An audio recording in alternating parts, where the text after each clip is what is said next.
దువ్వారపు రామారావు గారు, మంచిమూర్తి అనురాధ గారు, తిరుమల నాయుడు గారు, లక్ష్మణరావు గారు, భీమిరెడ్డి, రాంభూపాల్ రెడ్డి గారు, ఈ వెంకటేశ్వర గారు అడిగిన గౌరవ సభ్యులు అడిగిన దానికి లేవనెత్తిన అంశాలన్నిటికీ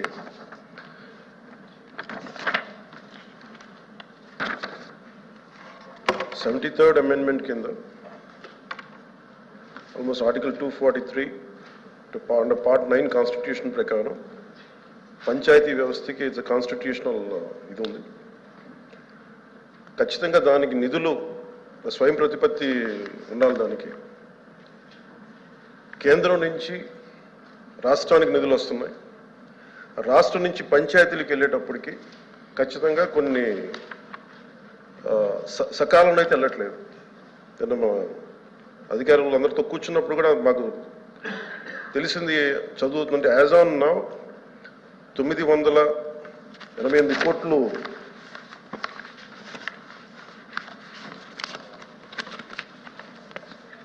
యాజ్ ఆన్ నౌ 998 కోట్లు మార్చి నెలకి ఇంకా విడుదల కావాల్సింది అధ్యక్ష. ఇప్పటిదాకా రాలేదు. దాని మీద మేము చర్యలు తీసుకుంటాం. ఎలా రావాలని ఒకసారి అందరితో కూర్చొని దాని మీద డిస్కస్ చేసి క్లారిటీ ఇస్తాం భవిష్యత్తులో. అలాగే ఇప్పుడు దాకా 7,518 కోట్లు పంచాయతీరాజ్ ఇన్స్టిట్యూషన్స్కి గత 3 సంవత్సరాలుగా రిలీజ్ చేశారు. రిలీజ్ చేసిన దాదాపు 8 సార్లు రిలీజ్ చేశారు అధ్యక్ష. కాకపోతే అది 5 సార్లు ఒక డిలేడ్ పేమెంట్ జరిగింది. అంటే అక్కడ కేంద్రం నుంచి రాష్ట్రానికి వచ్చి రాష్ట్రం నుంచి పంచాయతీ అకౌంట్లకు వెళ్ళాల్సింది 10 రోజుల్లోపే వెళ్ళాలి. కానీ 10 రోజుల్లో ఎప్పుడు వెళ్ళలేదు. దాదాపు 5 సార్లు డిఫాల్ట్ పేమెంట్ జరిగింది, లేట్ అయింది. దానివల్ల అప్పుడు రాష్ట్ర ప్రభుత్వం 11 కోట్ల రూపాయలు పెనాల్టీ కూడా పే చేశారు కేంద్ర ప్రభుత్వానికి.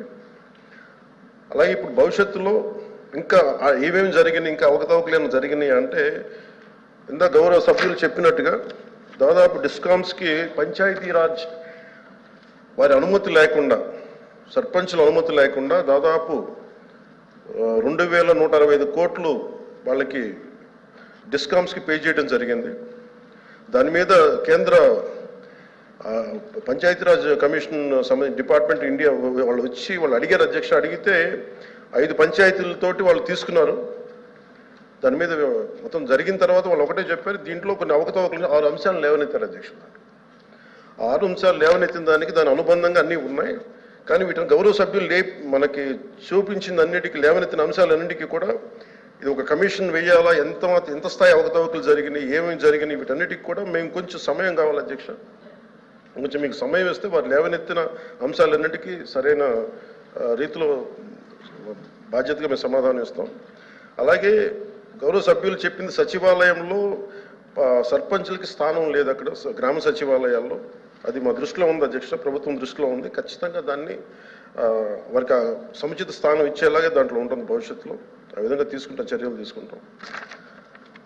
అలాగే ఒక్కటైతే క్లారిటీ ఉంది అధ్యక్ష, అంటే మేము స్పష్టంగా చెప్పగలను గౌరవ సభ్యులందరికీ, కేంద్ర ప్రభుత్వం నుంచి నిధులు చాలా సవ్యంగా అందినాయి అధ్యక్ష. స్టేట్ ఫైనాన్స్ కమిషన్ మటుకు కొంత సకాలంలో అయితే నిధులు విడుదల చేయలేదు. అది ఆ సమస్యలు అయితే ఉన్నాయి. అది ఏ పరిస్థితుల్లో జరిగినాయి, ఎలా జరిగినాయి, ఈ అనుబంధంలో ఉన్నాయి, గౌరవ సభ్యులందరికీ సంతృప్తికరంగా ఉన్నాయా లేదని ఇంకొకసారి వారు దాని మీద చదివి ఇంకొంచెం మాకు వివరణిస్తే ఖచ్చితంగా మరింత కరెక్ట్ చేసుకుని కొంచెం డీటెయిల్గా అధికారులందరితో కూర్చొని మీకు తెలియజేస్తాను. ఓకే. ప్రశ్నలో మొదటిది పంచాయతీలకు విడుదల చేసిన 14 మరియు 15 ఆర్థిక సంఘం నిధుల్లో దాదాపు 9,000 కోట్లను ప్రభుత్వం దారి మళ్లించిన విషయం వాస్తవమేనా? రెండో ప్రశ్న, కేంద్ర ప్రభుత్వ అధికారులు కొన్ని పంచాయతీలను సందర్శించి కొన్ని అవకతవకల్ని ఎత్తి చూపడం కూడా వాస్తవమేనా?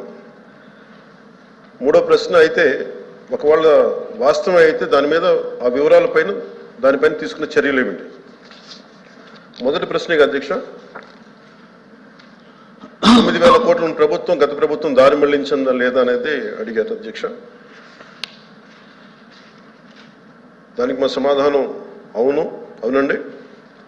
కేంద్ర ఆర్థిక కమిషన్ గ్రాంట్లలో మళ్లింపు జరుగుతోంది. ఇప్పటి వరకు భారత ప్రభుత్వం ఆర్థిక కమిషన్ గ్రాంట్ను విడుదల చేసినప్పటికీ పంచాయతీరాజ్ సంస్థలకు 998 కోట్ల నిధులు ఇంకా విడుదల కాలేదు. ఇది మొదటి దానికి సమాధానం అధ్యక్ష. రెండో ప్రశ్నకి కేంద్ర ప్రభుత్వం అధికారులు రాష్ట్రంలోని ఒక 5 గ్రామ పంచాయతీలను సందర్శించారు. మరియు ఎంఓపిఆర్ భారత ప్రభుత్వం న్యూఢిల్లీ వారు 16/10/23 తేదీన డిఓ లేఖ నెంబర్